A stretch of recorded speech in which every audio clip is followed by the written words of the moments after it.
Alléluia. Dis à ton voisin, sois attentif. Sois attentif. Secoue-le un peu, secoue-le un peu. Dis-lui, sois attentif. Je n'ai pas dit de secouer fortement, juste avec amour. Sois attentif. Amen. Gloire à Dieu. Nous allons lire la parole de Dieu. Je vous invite directement à aller dans 1 Thessaloniciens chapitre 1, le verset 1 à 10, les 10 premiers versets de ce chapitre qui comporte 10 versets exactement.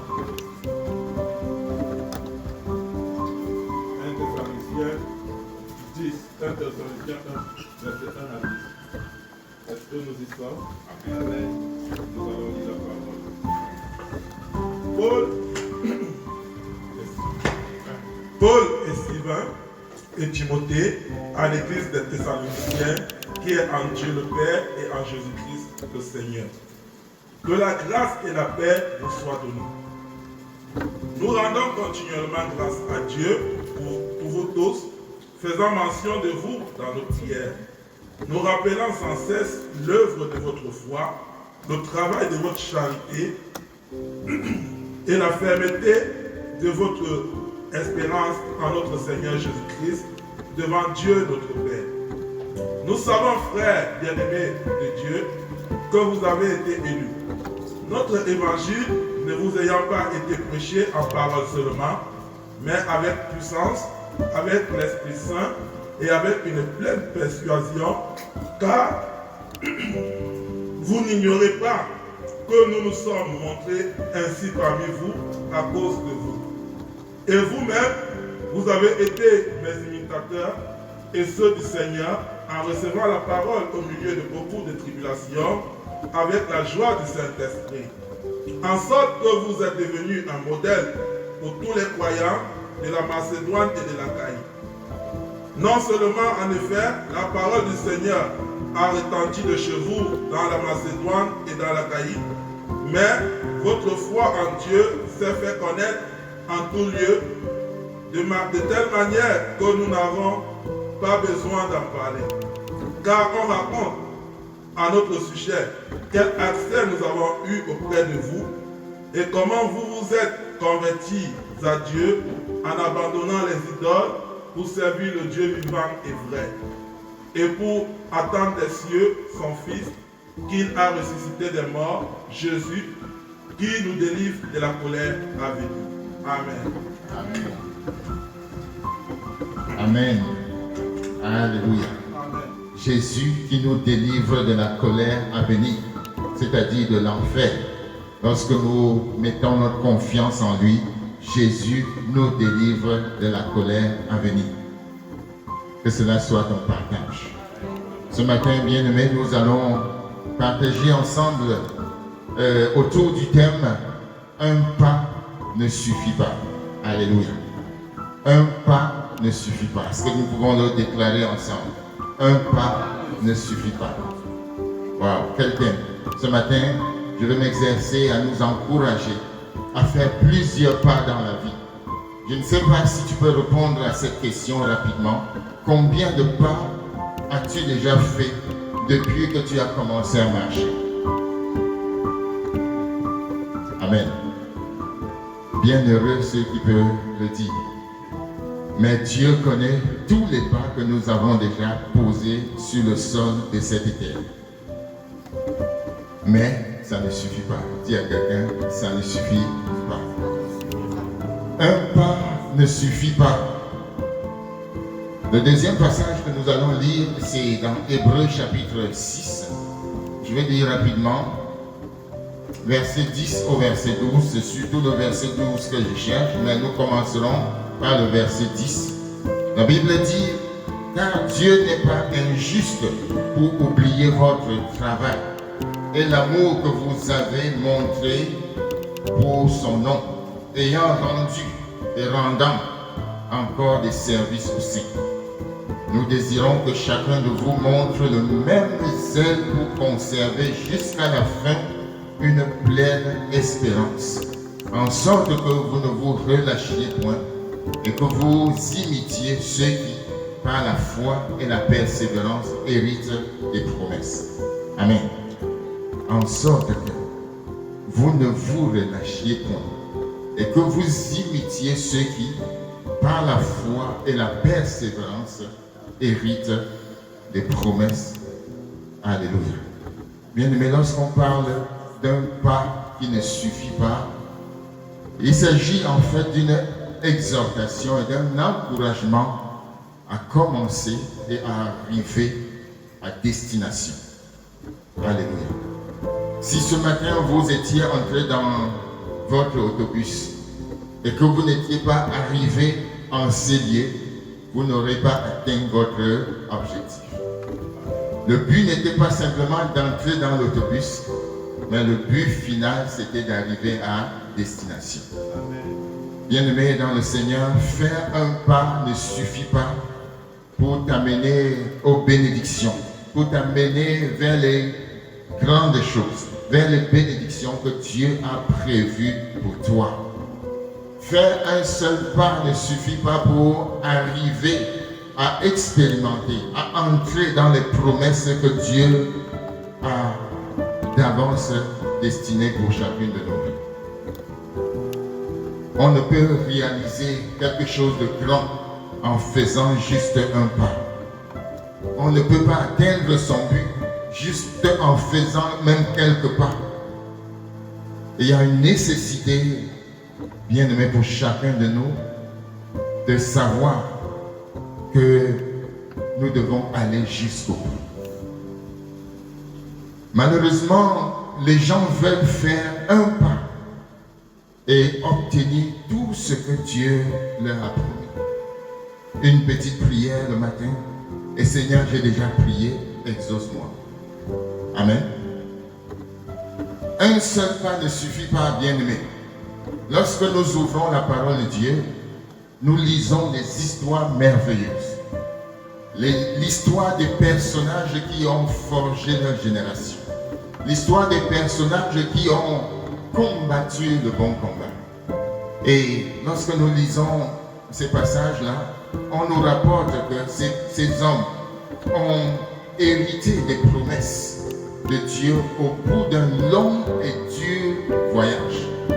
Ils ont hérité des promesses de Dieu avec beaucoup de patience. Ils ont manifesté beaucoup de foi. Lorsque nous lisons par exemple le livre des Hébreux, nous voyons ces hommes-là qui ont combattu. Allons dans Hébreux chapitre 11. Je vais lire juste quelques versets. La Bible nous dit déjà à partir du verset 6. Or, sans la foi, il est impossible d'être agréable à Dieu. Vous voyez? Sans la foi, il est impossible d'être agréable à Dieu. Donc, ça prend la foi. Et d'ailleurs, l'apôtre Paul dit dans Ephésiens chapitre 2, verset 8, car sans la foi, on ne peut pas être sauvé. Il dit, car c'est par la foi que vous êtes sauvés, par la grâce de Dieu que vous êtes sauvés au moyen de la foi.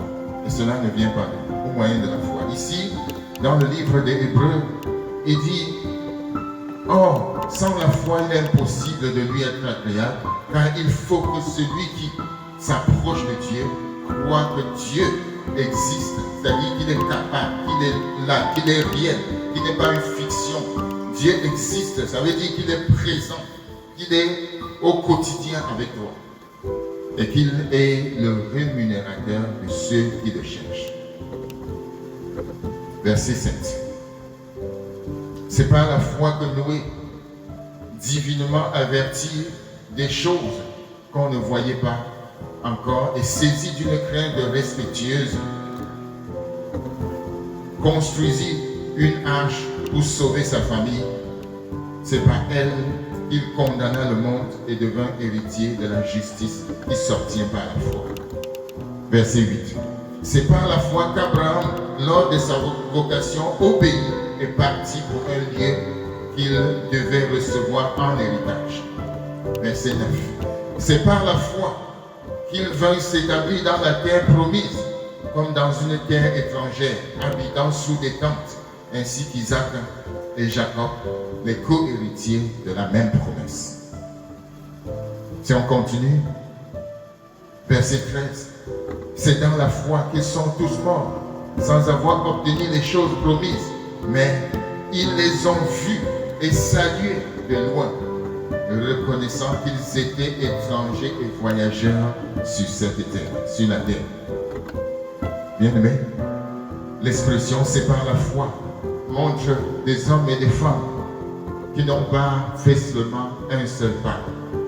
Amen. Qui ont fait plusieurs pas jusqu'à ce que la volonté parfaite de Dieu soit accomplie dans leur vie. Ces hommes-là ont cru aux promesses de Dieu. Ils ont mis leur confiance en Dieu. Ils ont continué de lui être agréables et fidèles. Ils ont continué d'être loyaux. Ils ont continué d'être fidèles à Dieu. Ils n'ont pas relâché, ils n'ont pas abandonné. Malgré les difficultés auxquelles ils étaient exposés, ils ont tenu bon. L'apôtre Paul lui-même a dit, j'ai combattu le bon combat. J'ai gardé la foi. Alléluia. C'est un homme qui n'a pas seulement fait un seul pas. Bien-aimé, le premier pas d'Abraham vers son but était de quitter son pays, comme nous venons de le lire. Était de quitter son pays pour s'installer dans la terre promise. C'était le premier pas. Ensuite, il a dû apprendre à marcher avec Dieu, à marcher dans la foi. Il a finalement eu un fils, Isaac. Et il pouvait dire, oh, j'ai obtenu ce que je voulais. Je suis arrivé. Mais voilà que dans Genèse chapitre 22, Dieu est revenu vers lui demander de lui sacrifier l'unique enfant, Isaac, qu'il avait obtenu par la promesse de Dieu. Au travers de plusieurs années de persévérance, d'endurance. Mais c'était quelque chose, une étape risquée pour lui. Fallait-il qu'il donne l'enfant ou fallait-il qu'il conserve l'enfant? Mais gloire soit rendue à Dieu. Abraham a regardé au-delà de ce qu'il voit. Il a compris que celui qui a commencé à l'aider à faire les premiers pas peut aussi l'aider à continuer et à traverser toutes les épreuves. Et Abraham a immédiatement obéi à Dieu en offrant son fils Isaac en sacrifice. Et nous connaissons la suite de l'histoire. C'était un test pour Abraham parce que Dieu va substituer Isaac par un bélier. Amen. Mais lorsque nous poursuivons la lecture de la Bible dans Genèse, nous voyons qu'au chapitre 24, notamment le verset 1, on nous rapporte qu'Abraham était vieux, avancé en âge, et l'Éternel avait béni Abraham en toutes choses. Verset 1. Abraham était vieux, avancé en âge, et l'Éternel avait béni Abraham en toutes choses. Alléluia. Ça, c'était au bout de plusieurs années de difficultés, de souffrance, d'endurance, de persévérance, de résilience et de résistance. Et Dieu l'a béni en toutes choses. Bien-aimé, je prie ce matin que cela soit ton partage. Que de même que Abraham a été béni en toutes choses, que tu sois béni. C'est ta saison. C'est ta saison. Dieu veut te bénir. Mais un pas ne suffit pas. Amen. Bien-aimé, si tu veux être béni comme Abraham l'a été, tu dois te décider à traverser toutes les étapes comme lui aussi, il les a traversées. Avec Dieu, on ne brûle pas les étapes. Amen. Nous connaissons le peuple d'Israël. Ils ont dû tourner en rond pendant près de 11 ans. Mais il fallait qu'ils finalement ils obéissent.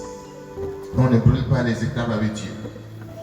Sur le plan même de la foi, la Bible nous dit qu'un pas ne suffit pas. Lorsque nous croyons, ce n'est pas la fin. J'aimerais que quelqu'un nous ouvre 2 Pierre chapitre 1 à partir du verset 5. 2 Pierre chapitre 1 à partir du verset 5. La première personne à trouver peut se lever et lire ce passage. 2 Pierre chapitre 1, le verset 5. Alléluia. Est-ce qu'il y a un lecteur avec moi ce matin? 2 Pierre 1, verset 5. À cause de cela même, faites tous vos efforts pour joindre à votre foi la vertu, à la vertu la science, Continue. à la science la tempérance, à la tempérance la patience, à la patience la piété, À la piété. à la piété l'amour fraternel, à l'amour fraternel la charité. Car si ces choses sont en vous, et ils sont avec abondance, elles ne vous laisseront point oisir, ni stériles pour la connaissance de notre Seigneur Jésus. Mais celui en qui ces choses ne sont point est aveugle. Il ne voit pas de loin. Et il a mis en oubli la purification de ses anciens péchés. Amen. Amen. Bien-aimés, est-ce que vous observez la précision dans les pas que chaque enfant de Dieu doit faire? Lorsque nous lisons ce passage, c'est tout un programme que l'apôtre Paul dresse devant les chrétiens. L'apôtre Paul dit, tu as cru, c'est bien. Mais ce n'est qu'un premier pas. Ça ne suffit pas. Tu as la foi en Jésus-Christ, c'est bien. Mais ça ne suffit pas encore. Car il y a des choses que Dieu veut encore t'amener à voir, à faire, à comprendre, à expérimenter. Il veut t'équiper. Il dit, à cause de cela même, faites tous vos efforts. Autrement dit, il y a donc nécessité de faire des efforts. Donc, les choses ne viennent pas d'elles-mêmes. Dieu a déjà fait sa part. Et il revient à nous maintenant de faire nos efforts. De faire nos efforts pour joindre à la foi la science, ou si tu veux, la connaissance.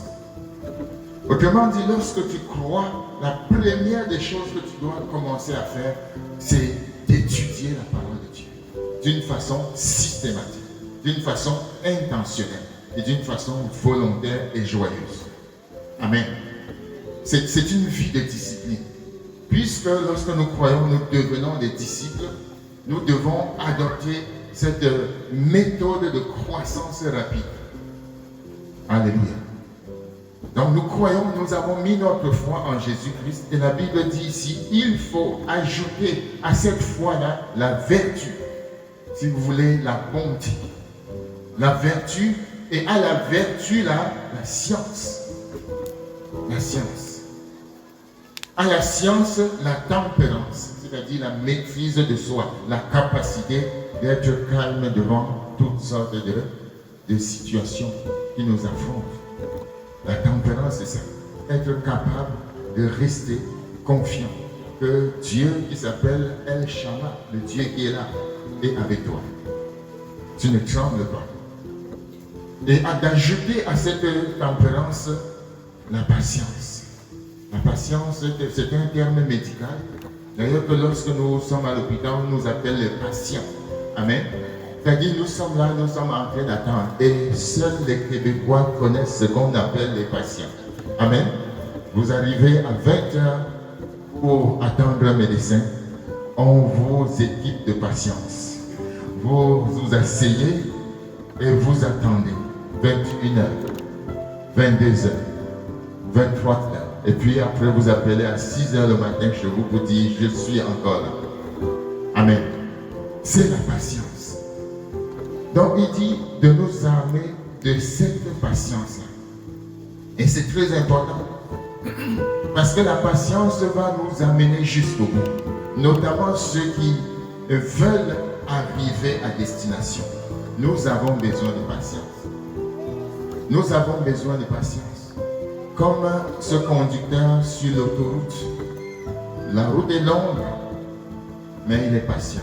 Il continue à suivre le chemin. Il continue à suivre le chemin. Il ne peut pas dire, mais c'est assez long. Je m'arrête ici. Amen. Tant que tu n'es pas arrivé à destination, tu ne peux pas t'arrêter. Tu ne peux pas t'arrêter. Le chemin du salut est un chemin long. C'est un chemin rocailleux. C'est un chemin plein d'embûches. Et si tu ne t'armes pas de patience, à la moindre chose, tu vas t'énerver. À la moindre chose, tu vas t'attrister. À la moindre chose, tu vas te décourager. Et tu vas dire, à quoi je m'arrête là. Mais ceux qui veulent arriver à destination vont s'armer de patience. Patience envers les frères, parce qu'ils ne sont pas des anges. Amen. Dis à ton voisin, tu n'es pas un ange. Moi non plus. Tu n'es pas un ange. Moi non plus. Amen. Patience envers nos frères et sœurs dans nos relations personnelles. Patience envers ton mari. Amen. Patience envers ta femme. Même quand on ne prépare pas la meilleure nourriture. Amen. Patience envers des enfants parce qu'ils ne sont pas encore parfaits. Ils ne sont pas parfaits. Ils ne le seront même pas. Tu peux leur permettre de faire des erreurs parfois. Patience envers eux. Patience envers les membres de la chorale, les membres des gens avec qui vous faites la chorale. Patience quand il y a déphasage entre le guitariste et le batteur. Patience. Amen. Patience quand tel vient en retard à l'église. On est patient, n'est-ce pas? Parce que tu ne peux pas seulement le voir venir en retard, mais tu ne sais pas toute la gymnastique qu'il a fait pour être là. Patience. Dis à ton voisin patience. Amen. Patience quand ça ne marche pas. Quand tu entreprends des choses et ça échoue. Ça échoue. Vous savez, lorsque vous lisez la biographie d'Abraham Lincoln, l'un des présidents américains, avant de devenir président, il a échoué près de 30 fois les choses qu'il avait entreprises. Et finalement, il a été porté à la tête de la présidence. Amen. Il a été patient. Patience dans ta recherche. Je ne sais pas ce que tu cherches. Amen. Mais cherche d'abord le royaume de Dieu. Et les autres choses te seront données en plus. Patience vis-à-vis de ton pasteur. Patience. Quand il ne t'appelle pas, quand il ne te sourit pas, peut-être qu'il ne le fait pas consciemment. Patience. Quand il n'est pas le top des pasteurs, quand il n'est pas un télé-évangéliste, quand il n'a pas le langage raffiné tel que tu voudrais avoir. Patience. Amen. Patience envers tes collègues de travail. Patience envers eux. Tu veux bien qu'ils connaissent le salut, sois patient. Sois patient avec eux. Ils ont peut-être un langage qui ne t'arrange pas. Sois patient avec eux. À la pause, ils sont en train de fumer. Sois patient envers eux. C'est dans cette patience-là que tu peux les gagner à Christ. Mais dès le premier instant que tu les vois en train de fumer, tu commences à les condamner. Dire, oh, les voilà, ils sont tous perdus. Comment est-ce qu'ils vont être sauvés? Sois patient. Dieu les voit aussi. Dieu les aime tels qu'ils sont. Amen. Dieu les voit tels qu'ils sont. Sois patient avec ces jeunes-là qui ne traînent pas, qui ne veulent pas servir Dieu, qui ne traînent pas. Sois patient. Sois patient, papa, envers les jeunes qui ne veulent pas s'engager. Oh, l'apôtre Paul dit aux jeunes, souviens-toi du Seigneur pendant les jours de ta jeunesse. Est-ce qu'il y a des jeunes ici? Dieu te dit, souviens-toi de l'Éternel pendant les jours de ta jeunesse, avant que ne viennent les jours mauvais, où tu diras, si je savais, j'aurais entendu mon Père. Si je savais, j'aurais compris, j'aurais cru en ce qu'il disait. Si je savais, je me serais engagé à être cet enfant qui aime Jésus, qui est obéissant et qui se lève pour adorer le Seigneur. Mais papa, sois patient envers ce jeune-là, même s'il traîne les pieds. Le Seigneur va le toucher. Sois patient envers le gouvernement. Amen. Sois patient envers le gouvernement. Sois patient envers ton président. Sois patient. Tu dis, mais non, ça dure 40 ans. Sois patient. Dieu lui-même connaît. Amen. Je prie quelque chose lui arrive et que ça s'arrête. Sois patient. Ça va arriver en son temps. Amen. Comme j'aimerais que mon pays change et se développe comme ce pays-ci. Sois patient. Amen. Certainement que si les choses se passaient comme ça devait se passer, je ne serais même pas ici.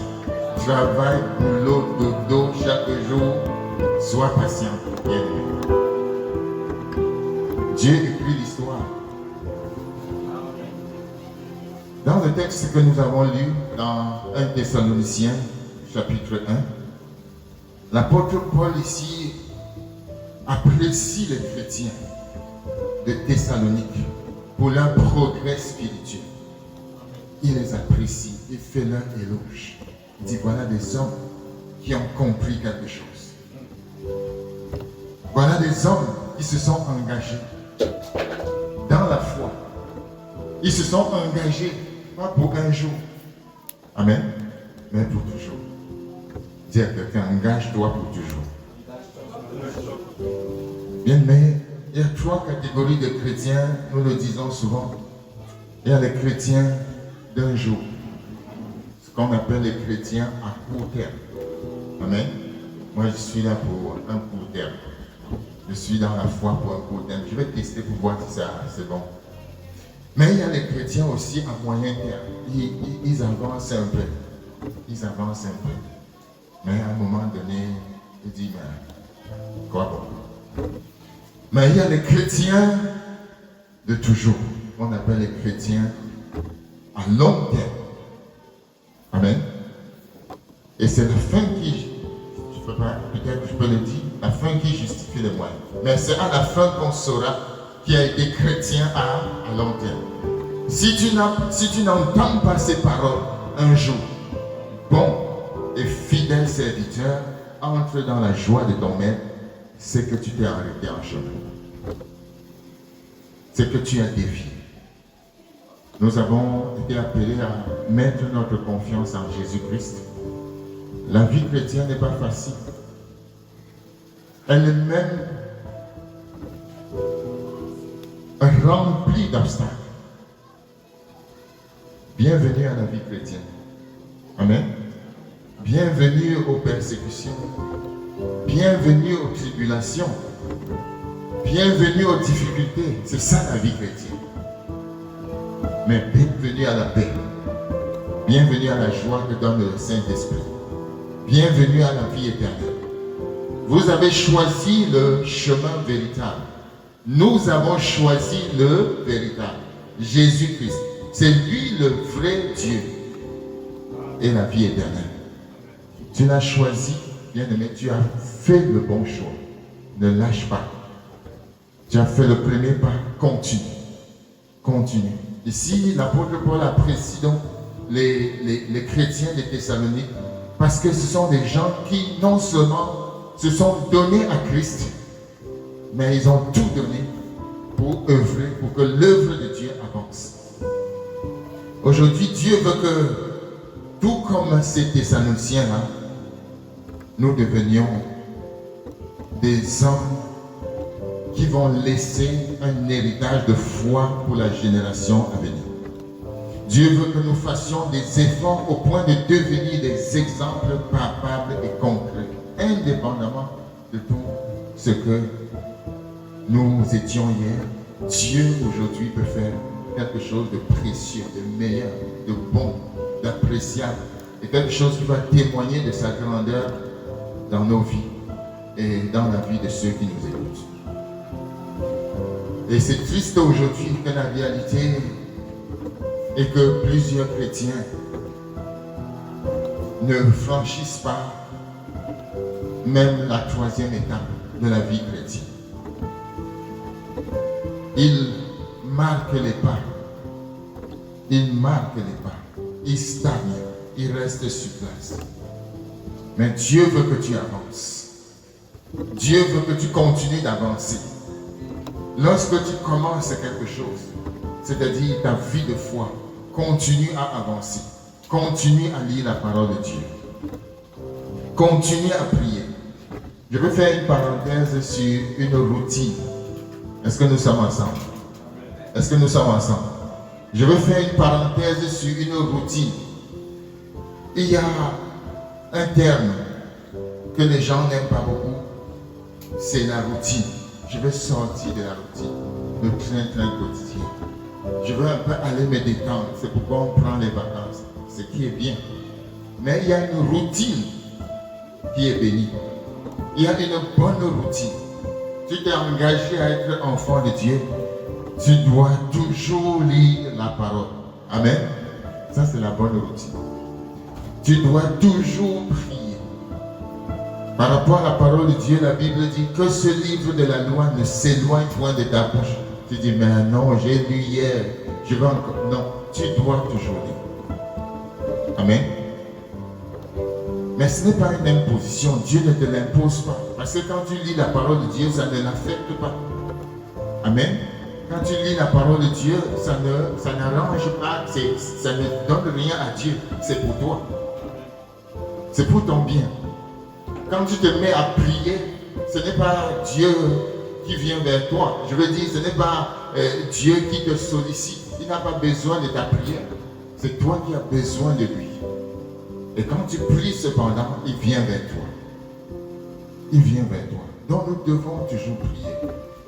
La Bible dit dans Luc chapitre 8 notamment, chapitre 18, pardon, verset 1. Jésus enseigna à ses disciples qu'il faut toujours prier et ne jamais point se lasser.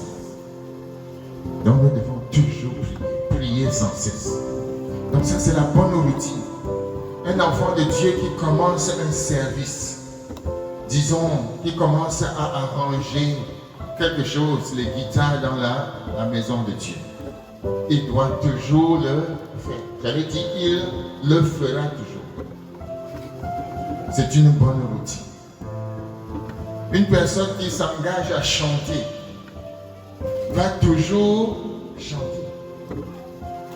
Une personne qui s'engage au service de Dieu doit toujours servir Dieu sans se relâcher. Un pas ne suffit pas pour obtenir les bénédictions que Dieu nous a promises. Est-ce que je parle à quelqu'un ce matin? Le terme veut nous dire qu'il y a une nécessité à la consistance. Lorsqu'on dit qu'une personne est consistante, c'est la capacité de faire la chose régulièrement, progressivement, jusqu'à ce qu'il obtienne le résultat. Amen. Nous avons été tous appelés à servir Dieu, chacun pour sa part. Et ici, on a besoin de tout le monde. Amen. On a besoin de tout le monde pour servir Dieu en vue du salut des âmes. Notre objectif ultime, c'est le salut des âmes. Et toi, tu es une personne, un instrument puissant entre les mains de Dieu. Si Dieu t'a déjà révélé ta tâche, ton ministère, si tu as découvert ta mission, accomplis-la avec patience, avec persévérance, un pas à la fois, mais un pas ne suffit pas. Bien, mais je vais terminer. Il y a des chrétiens qui s'arrêtent au niveau seulement de la prière et du jeûne. C'est bien la prière et le jeûne, mais il faut aller plus haut. Amen. Il y a des chrétiens qui s'arrêtent simplement au niveau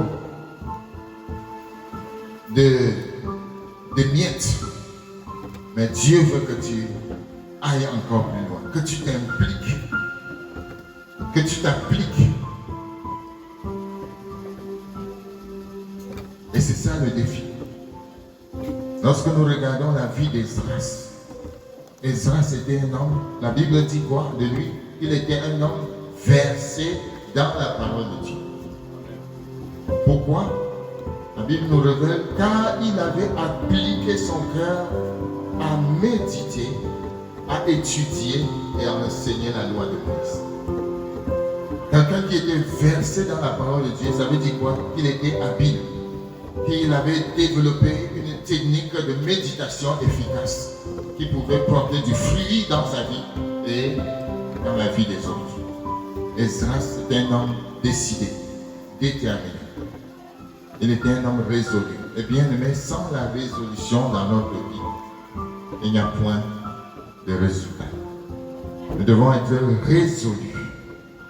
La résolution aboutit à des résultats. Et dans la parole de Dieu, nous voyons des hommes et des femmes qui ont pris des résolutions. Je vais en citer deux. La première, c'est David. David avait résolu dans son cœur de garder la parole de Dieu. Dans le psaume 119, verset 106, si je ne me trompe pas, psaume 119, verset 106, nous allons lire.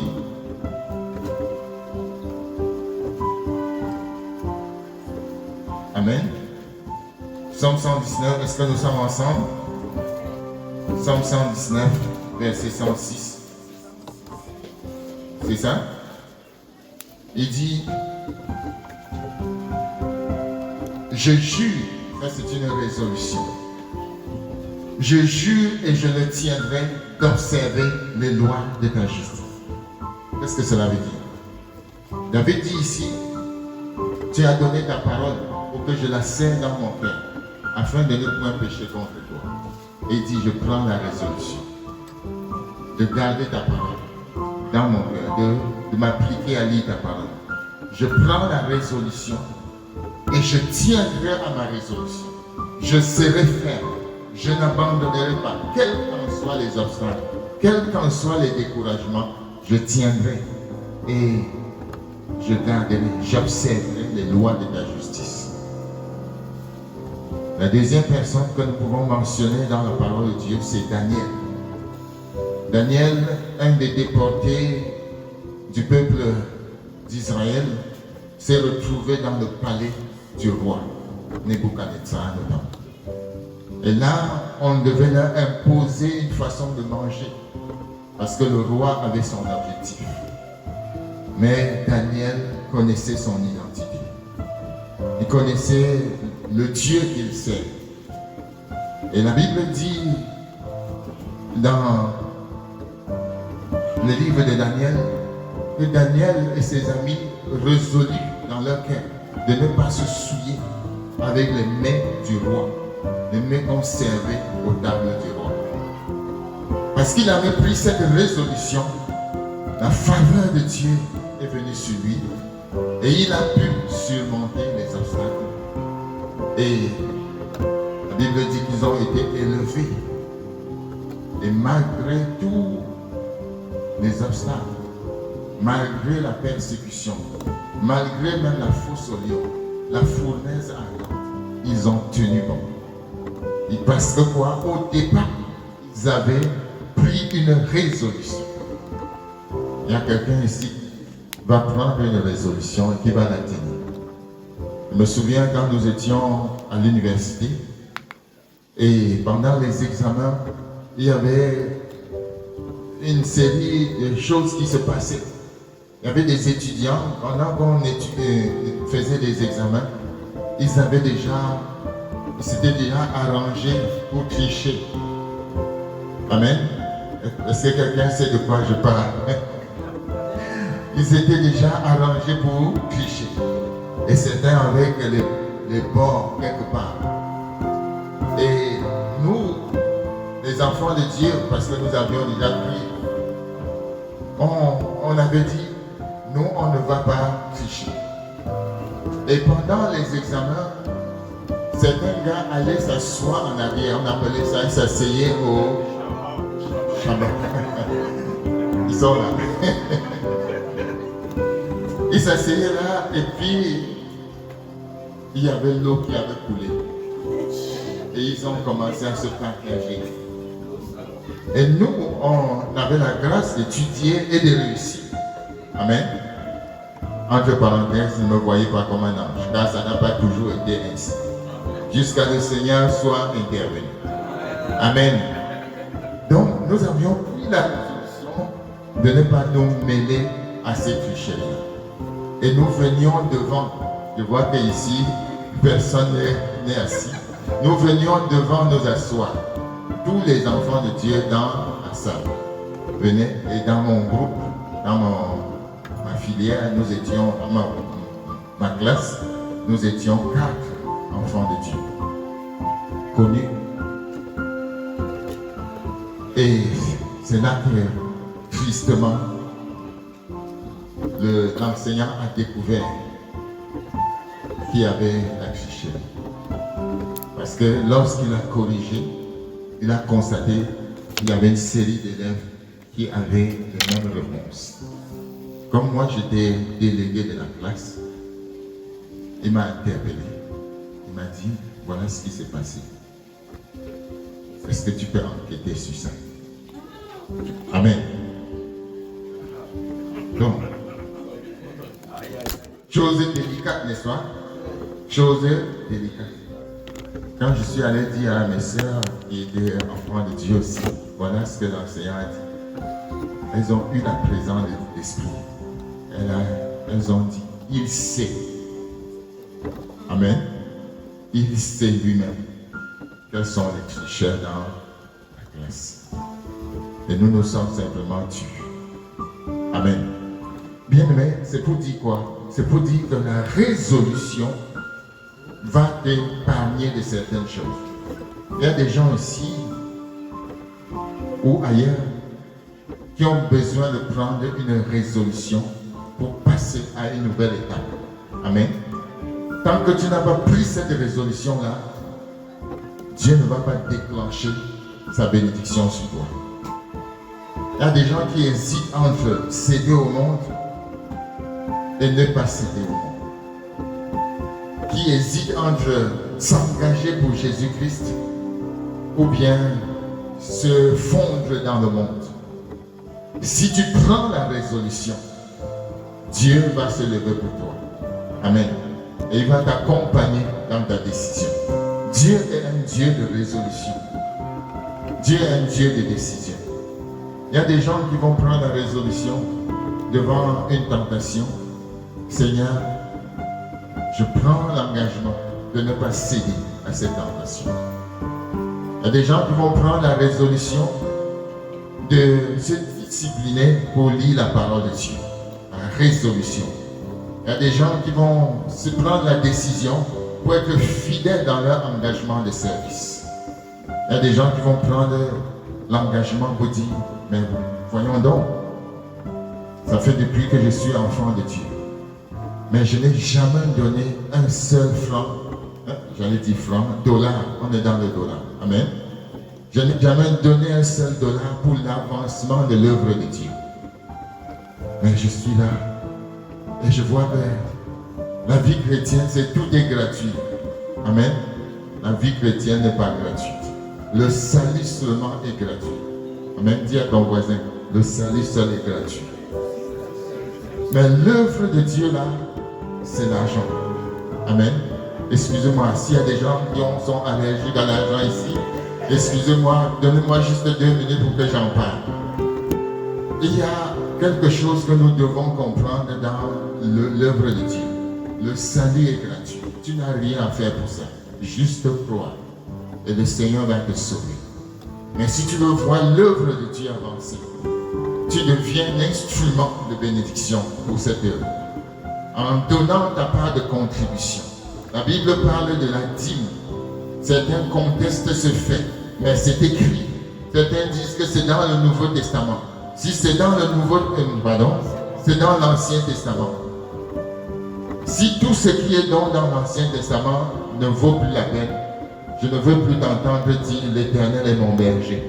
Je ne manquerai de rien. Amen. Parce qu'il y a des chrétiens qui aiment trier des choses. C'est ci là, non, c'est l'ancien. Mais le psalmiste, si je passe par la vallée de l'ombre de la mort, je ne crains aucun mal, car tu es avec moi. Oui, Seigneur, tu es avec moi. C'est aussi dans l'Ancien Testament, ce que nous savons. La dîme et les offrandes, c'est aussi dans l'Ancien Testament. Mais quelque chose de particulier, c'est que dans la Bible, le Seigneur nous invite dans ce domaine à le faire avec joie. Amen. Sans contrainte ni tristesse. Je reprends. Le Seigneur nous dit en matière de dons, tu ne vas pas seulement faire un seul pas, mais tu vas faire plusieurs pas. Tu vas toujours donner, toujours donner. Quelqu'un dit, mais voyons, pourquoi je dois donner? Amen. Parce qu'il sait tout donner à toi.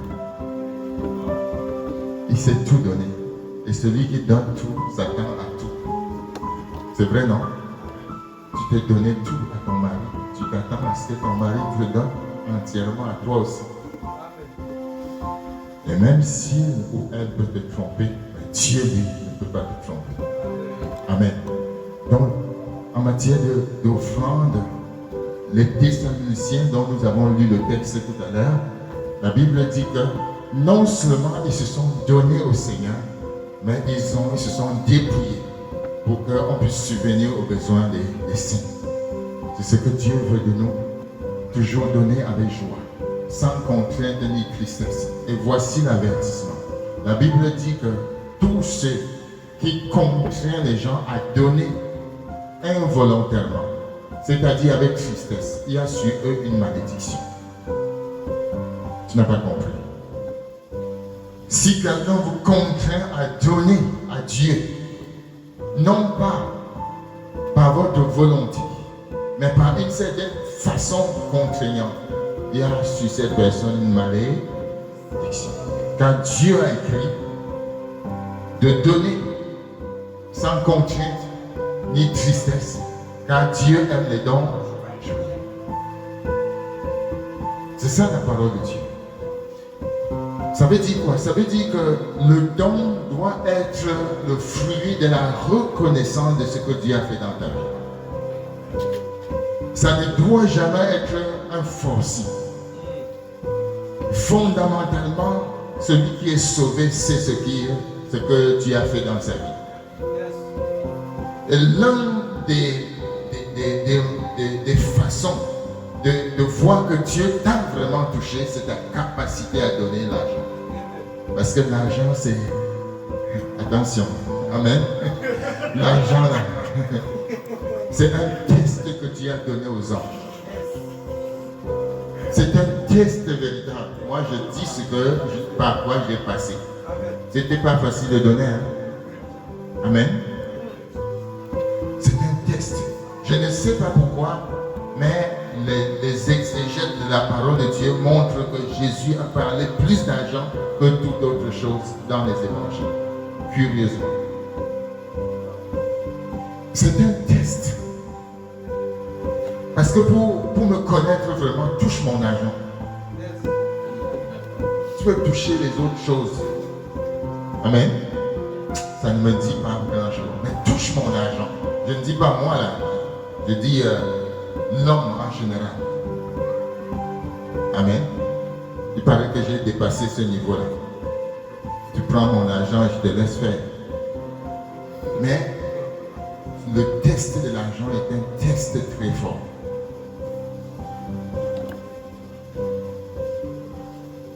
Le Seigneur veut que nous atteignions des résultats. Et des grands résultats. Mais tu vas devoir passer par tout le processus. Il y a souvent les pasteurs qui m'appellent dans nos églises filles qui me disent, pasteur, c'est trop fort. Je ne sais plus si je veux continuer. C'est trop fort. Le niveau où je suis là, c'est grave. Je pense que si je veux seulement abandonner, je vais démissionner. Je lui ai dit, souviens-toi de ce que je t'avais dit. C'est le processus. Amen. There is a process. Et ce processus-là ne peut pas être rompu. On doit passer par là. Je suis passé par là. Vous allez passer par là si vous servez Dieu. Mais n'abandonne pas, car un pas ne suffit pas. Amen. Je termine. Ceci implique la foi et la patience. Tu dois être déterminé à faire tout ce que le Saint-Esprit te montrera. Je reprends. Tu dois être déterminé à faire tout ce que le Saint-Esprit te montrera. Il n'est pas dit moi. Dis le Saint-Esprit te montrera.